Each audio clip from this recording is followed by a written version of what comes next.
Una a una, les 3 entitats que van participar a la rifa solidària i Canal Reus, que en va ser l'organitzador, han fet entrega dels diners recollits al Banc d'Aliments.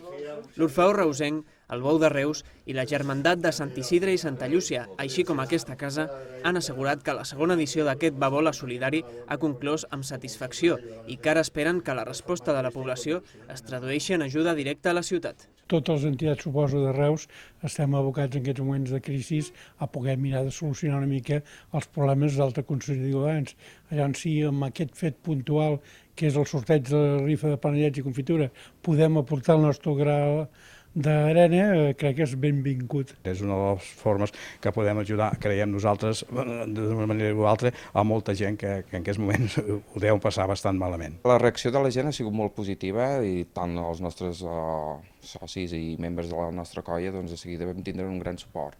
Llavors això es va traduir ràpidament el dia 1 de novembre, com va ser a la pròpia rifa. El president del Banc d'Aliments, Eusebio Alonso, ha explicat que amb els diners que s'han recollit es podran comprar prop de 1.000 quilos d'aliments, que serviran per a repartir unes 8.000 racions de menjar entre les persones que més ho necessitin. Que ahora 3 instituciones, ya por segundo año consecutivo, han puesto unos esfuerzos durante un día o dos para recoger unos euros para alimentar a gente que lo pasa mal, pues chicos, esto es la fiesta del pueblo, es importantísimo. La campanya del Gran Recapte comença demà i conclourà dissabte.